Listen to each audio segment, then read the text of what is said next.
Visionaries, welcome back for another Merch by Amazon video. This is the third and last research video that I have for this series, and I thank you for tuning in. Today I'm going to do kind of the shorter, my more organic process for this. So let's get started. As you can see, I'm on Pinterest, and on Pinterest there are designs more focused towards women here. Now the posts and pins that I have, they're more male focused only because they're specific to specific music genres and things of that nature versus fashion, makeup, that sort of thing. So my audience on Pinterest is skewed more male than female, which is interesting because I think the overall largest demographic on Pinterest is women, adult age women on here, but I definitely do take a look at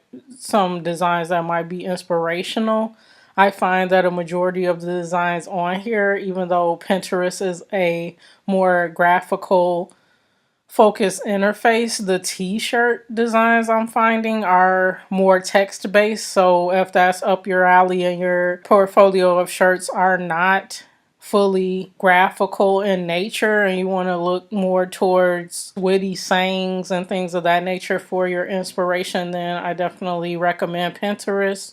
As you can see here as I scroll through, like some witty phrases here: if life gives you lemons, don't make lemonade, and then it gives you a directive on what you should do instead, or be groovy or leave, man, that sort of thing, like that 70s vibe groovy. Or instead of adios amigos, they spun it and did their own version, that, women sometimes refer to their friends as that word, and made a funny shirt out of that. So there's definitely opportunity for inspiration there. And then once you find something that you might be interested in, obviously go over to Amazon, utilizing some of the techniques that I walked through earlier in the week, and make sure that the niche, I again like to hunt for niches that have less than 500 shirts in that particular niche on Amazon. If you can find those, I'm finding them quite often. So there are some out there. So that whole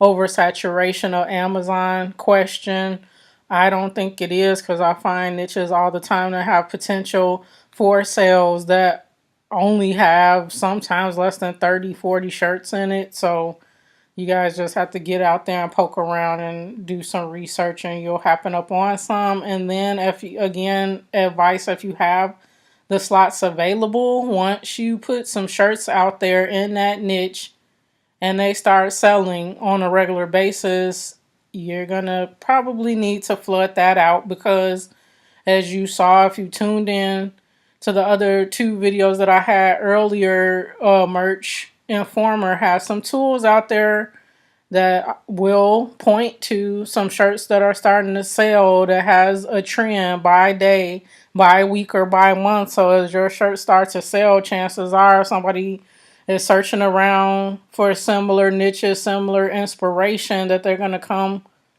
may come across your shirt, and then they'll jump in there and flood the niche out. So you should do that. Protect your designs by doing that. Now, unfortunately, that's the game of Amazon. I have gone through that a few times where folks have come into the niche and then started putting up shirts with a similar idea to mine, but just a slightly different design. And there you go, cutting into your profit. So do it before they do it to you. So anyway, yeah, just looking for general inspiration here. There's often Bible quotes or quotes from famous people.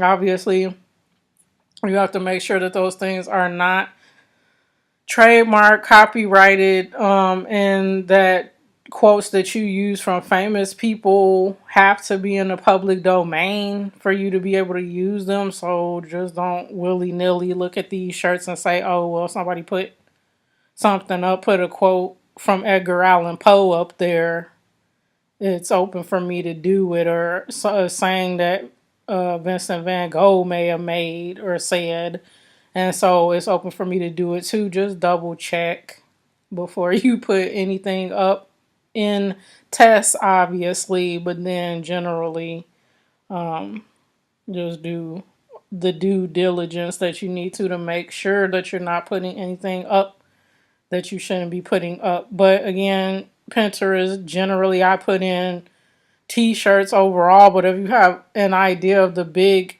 niche you want to get into, obviously narrow it down at least that far. And then you might find some designs here to help you niche down to something that you might be interested in as well. Pretty simple.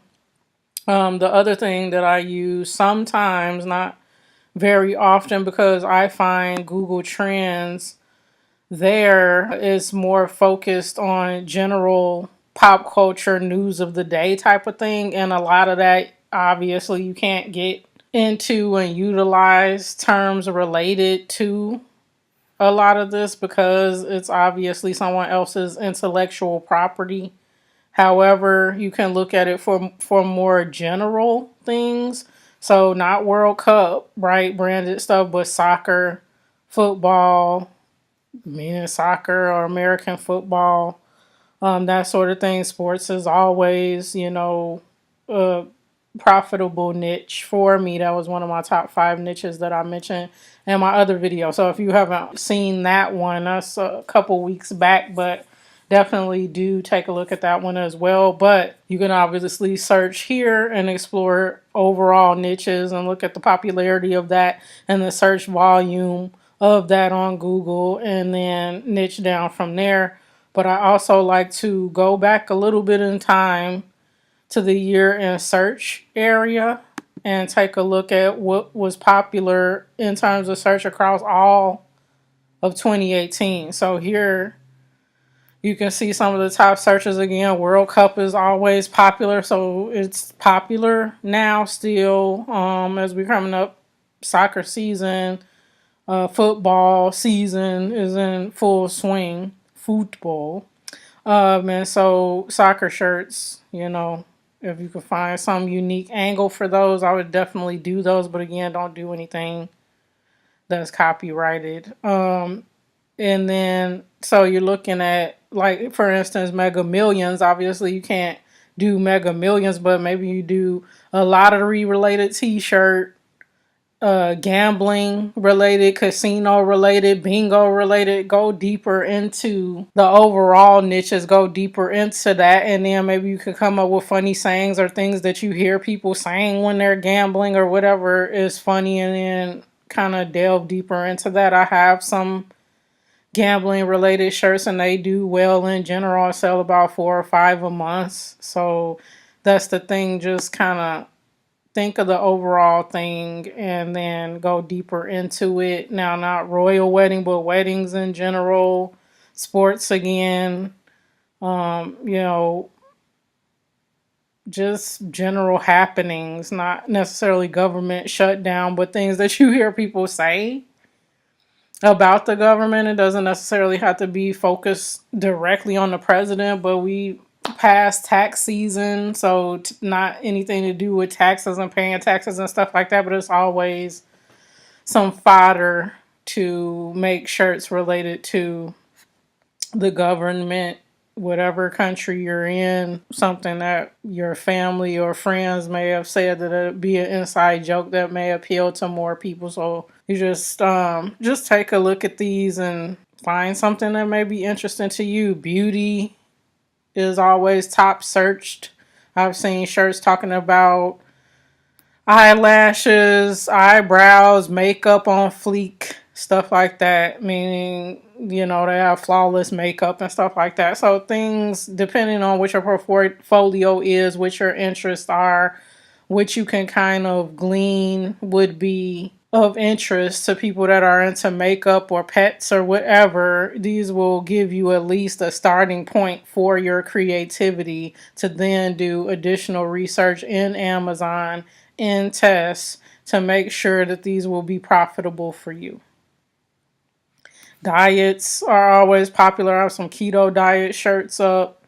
The bro diet, Noom diet. I don't know what these are. Maybe you guys know more about these than I do, but definitely just look at some things that's trending and make sure again that None of this stuff is copyrighted or trademarked before you start designing shirts around it. I've used the word keto and it was fine at the time that I was using it, but I would still encourage you, if you're going to put any shirts up related to that, that you just double check. Is your account, you want to make sure the health of your account stays well. So do make sure you do the proper research. Obviously, we don't want to use fashion brands, but you could talk about design a shirt around someone that's very fashionable, and sometimes simple terms or one word works. Sometimes you have to have a super fashionable shirt that the person will want to wear if they consider themselves fashionable. So it just depends, but it's all kinds of ideas that you can take from here. So I do encourage you, if you do use Google Trends, to not only look at the headliners, but look at some of the trends across the past year, the past 6 months or whatever.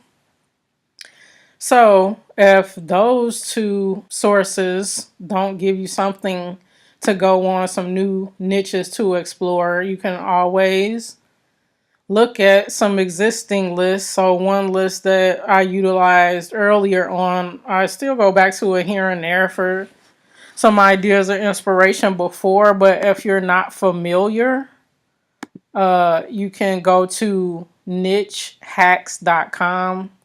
Again, that's nichehacks.com, and on the home page, there is the ultimate guide to finding your profitable niche. Now, this blog post is a little old. It's from last October, before Halloween, but I mean, profitable niches are what they are, and you do your own research. So in that, this gives some good information, but generally you would scroll down to 1,999 profitable niche markets revealed. And so that's going to take you to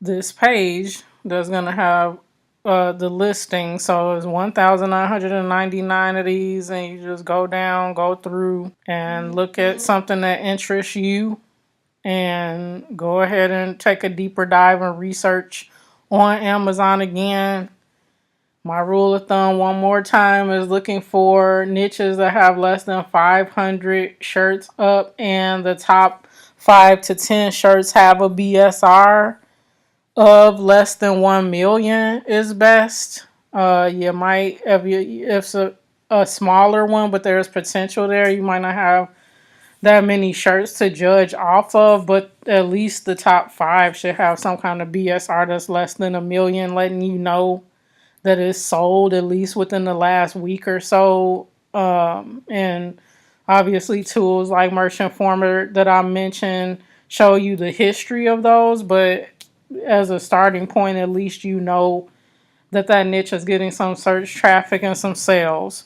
So those are the sources that I had to share with you today. Obviously, you can see from Monday to yesterday to today, today's approach is much shorter, faster. I like to move through shorter, faster, and kind of prospect out niches pretty quickly, and then go deep dive into those. And out of any niche that I search up, I get at least 100 shirts out of, whether I'm scaling that or using different wording, phrases, images to convey something within that niche. That's why I'm still going. I'm at tier 2000, as you guys know, and I have about 1,100 shirts up. Well, now, not a little bit more than 960 up, because a lot of the shirts that I had up from the holidays, some of them have dropped off now, and so like back under 1,000. But with the portfolio I have, the niches that I'm in, the niches that I continuously rank for and continue to make sales, and the new ones that I have up that are making sales, those are the ones that I'm still focused in on, and going from there to keep getting the most designs I can out of it before I run out of ideas. So, but If you are looking for new niches to get into, these are the 3 resources that I recommend that should help some, give you some ideas to go from. And then once you've landed on some niches that you know that you're doing well in and you can keep producing some designs out of, I will keep with those until you feel like you've exhausted them and then move on to the next. I don't feel that my portfolio is best served by having 75 different niches and 2 shirts, right? In each one of those niches, you're kind of spreading yourself kind of thin. So I would say for my portfolio, I'll probably span across maybe 6 or 7 niches and have hundreds of shirts in each one of those niches. That's how I'm able to, on any given day, consistently sell overall. So that's my advice for today. Thank you for tuning into the series last week and this week. Tomorrow is going to be the last video in this series, which I'm going to take you into how I design shirts. So stay tuned for that tomorrow. If you have any questions about anything that I've covered thus far in this series or otherwise, please do let me know. Again, I thank you for subscribers to this planet. Love having you here. Bring more friends, share, like this video. I always answer comments, so if you have any comments or questions, leave those below. And do please subscribe if you're not subscribed, if this is your first time here. I thank you for all of my subscribers. I welcome you back anytime. Any questions that you have, please do share them with me, and any pointers that you have. Love to hear from you guys as well, if whether you're just starting out or you've been a veteran at merch for a little bit. So again, thank you for joining, and until next time, be well and peace, family.